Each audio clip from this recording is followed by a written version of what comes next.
You know, and it's me, it's Mark, it's the, Kevin Systrom at Instagram, it's all of these people, understood this consciously, and we did it anyway.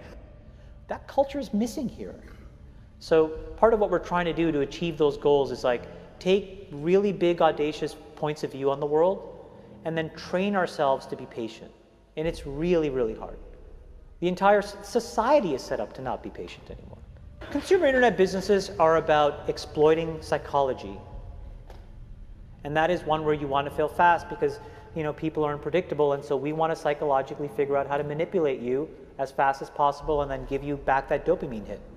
We did that brilliantly at Facebook.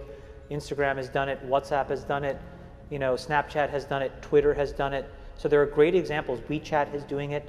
There are great examples of failing fast is the right path to exploiting psychology of mass populations of people.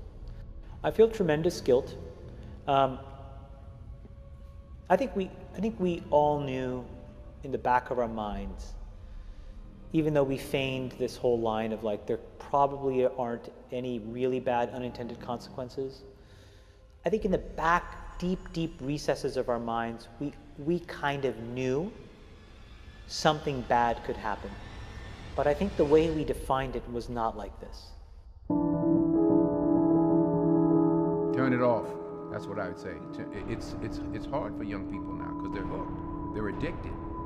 If you don't think you're addicted, and I'm talking about anyone, from the highest to the lowest, if you don't think you're addicted, then see if you can turn it off for a week. It got quiet in here, didn't it? Didn't it get real quiet? It's a tool, so we should use it. God has blessed us with free will. Now it's free will magnified, free will on steroids. You're free to go in any direction you want. It will allow you, and it's not the enemy. It's just a reflection of our own free will. And we all want to be liked. But now we want to be liked by 16 million. And will now some of us do anything to be liked. We used to do anything to be liked, but it was by the person in front of you. Now it's to be liked by 16 million people that you don't know. We have to ask ourselves, what is the long-term, if not the short-term effect of too much information?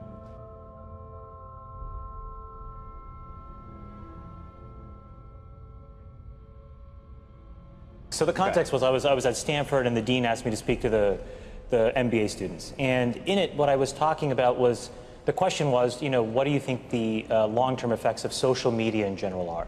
And unfortunately what happened was, I think it's easy to characterize what I said just as a Facebook specific thing because I worked there and I was a key part of growing it. The reality of what I was... Explain what you said at the time. So what I said was, I think the tools that have been created today are starting to erode the social fabric of how society works.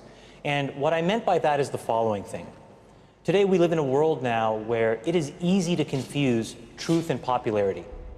And you can use money to amplify whatever you believe and get people to believe that what is popular is now truthful and what is not popular may not be truthful. Joe and I, for example, we've been on the other side of climate for a long time, right? And the reality is now I can take money and I can use that through all of these social media systems that exist to hundreds of millions of people, and I can convince all of Joe's friends and everybody like him of my opinion in very subtle and small ways. And he can do the same to me. We can do that about vaccines. We can do that about gay rights. We can do that about bathroom laws. We can do that about Roy Moore. And so I think the question we have to ask ourselves is, how do we live in a world where this is now possible? And so it was about that, but just so I understand, was it because I read and watched parts of what you were talking about. Part of it seemed to me about the ability to pay to manipulate people's thoughts. The other seemed to me to be this sort of ADD society with which this sort of liking and everything else has created this sort of feedback loop that you compared to drugs. We know for a fact that what all of these systems do, every single one, is it exploits our own natural tendencies in human beings to get and want feedback. And that feedback, chemically speaking, is the release of dopamine in your brain. And so what these feedback loops do, and they exist everywhere, in Call of Duty, in other video games, in social networking sites, they get you to react. when Facebook was getting going, I had these people who would come up to me and they would say, you know, I'm not on social media. And I would say, okay, you know, you will be. And then they would say, no, I value my real life interactions. I value the moment. I value presence, and I value intimacy. And I would say, well, you're a conscientious objector. That's okay. You don't have to participate, but you know, we'll get you eventually. and like, I don't know if I really understood the consequences of what I was saying. Because the unintended consequences of a network when it grows to 1 billion or 2 billion people, and it literally changes your relationship with society, with each other, with you know, it probably interferes with productivity in weird ways. God only knows what it's doing to our children's brains. You know, if the thought process that went into building these applications, Facebook being the first of them to really understand it, that thought process was all about how do we consume as much of your time and conscious attention as possible. And that means that we need to sort of give you a little dopamine hit every once in a while because someone liked or commented on a photo or a post or whatever. And that's going to get you to contribute more content, and that's going to get you, you know, more likes and comments. I mean, it's a social validation feedback loop that it's like it's exactly the kind of thing that a hacker like myself would come up with, because you're exploiting a vulnerability in human psychology.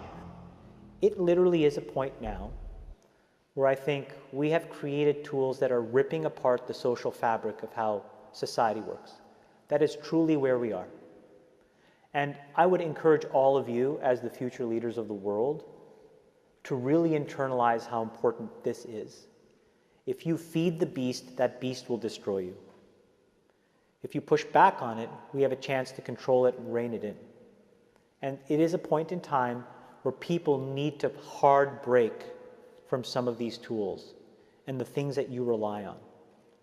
The short-term dopamine-driven feedback loops that we have created are destroying how society works. No civil discourse, no cooperation, misinformation, mistruth. And it's not an American problem. This is not about Russian ads. This is a global problem. So we're in a really bad state of affairs right now, in my opinion. It is eroding the core foundations of how people behave by and between each other. And I don't have a good solution. You know, my solution is I just don't use these tools anymore. I haven't for years. It's created huge tension with my friends, huge tensions in my social circles. If you look at, like, you know, my Facebook feed, I've posted maybe 2 times in 7 years, 3 times, 5 times. Like, just, it's less than 10. And it's weird. I guess I kind of just innately didn't want to get programmed. And so I just tuned it out. But I didn't confront it. And now to see what's happening, it really bums me out. Like, think about, like, there were these examples where there was a hoax in WhatsApp where in some, like, village in India, people were, like, afraid that their kids were going to get kidnapped, etc. And then there were these lynchings that happened as a result, where people were like vigilante running around. They think they found the person, and I mean, seriously? Like, that's what we're dealing with. You know, imagine, like, when you take that to the extreme, where, you know, bad actors can now manipulate large swaths of people to do anything you want. It's a really, really bad state of affairs. And we compound the problem, right? We curate our lives around this perceived sense of perfection because we get rewarded in these short-term signals, hearts, likes, thumbs up, and we conflate that with value, and we conflate it with truth. And instead, what it really is fake, brittle popularity. that's short-term and that leaves you even more, and admit it, vacant and empty before you did it. Because then it forces you into this vicious cycle where you're like, what's the next thing I need to do now? Because I need it back. Think about that compounded by 2 billion people. And then think about how people react then to the perceptions of others. It's really bad.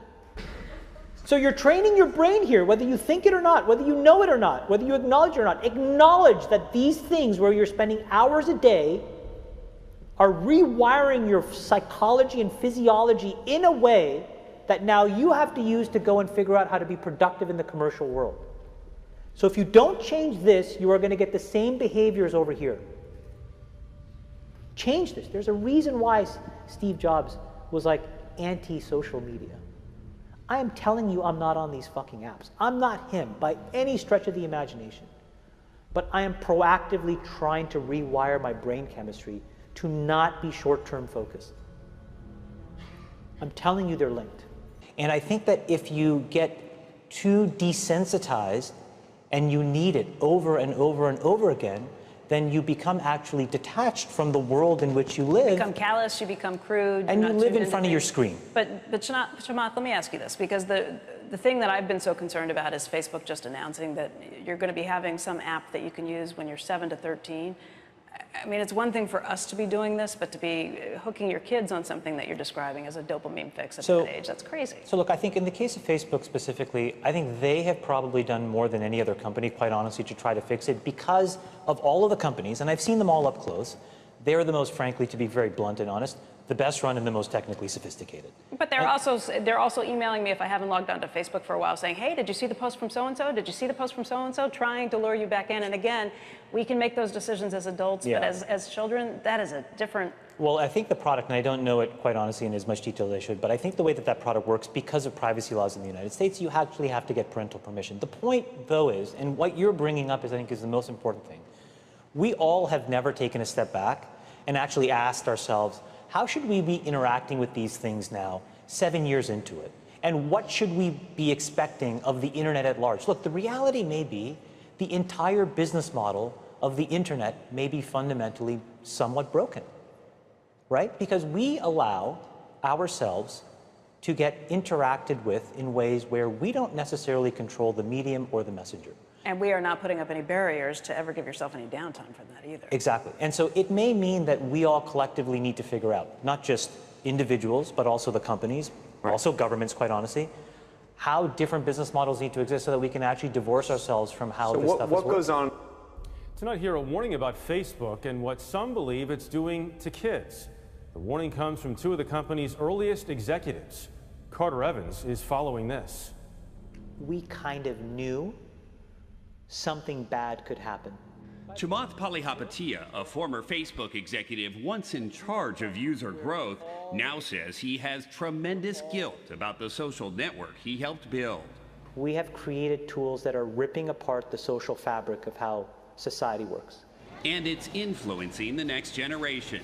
Studies show 92% of teens go online daily, and 1 in 5 young people regularly wake up in the night to send or check messages on social media. People need to hard break from some of these tools and the things that you rely on. The short-term dopamine-driven feedback loops that we have created are destroying how society works. No civil discourse, no cooperation, misinformation, mistruth. Bad actors can now manipulate large swaths of people to do anything you want. He's not the only social media executive blowing the whistle. Former Facebook president Sean Parker recently said the initial goal was to get people hooked. You're exploiting a vulnerability in human psychology. The inventors, creators understood this consciously, and we did it anyway. We have to hold the tech industry accountable. Jim Steyer is founder of Common Sense Media. They, in many cases, have ignored the consequences, some of the downsides of some of the innovations they brought to our society. You don't realize it, but you are being programmed. It was unintentional, but now you got to decide how much you're willing to give up. When Facebook was getting going, I had these people who would come up to me and they would say, you know, I'm not on social media. And I would say, okay, you know, you will be.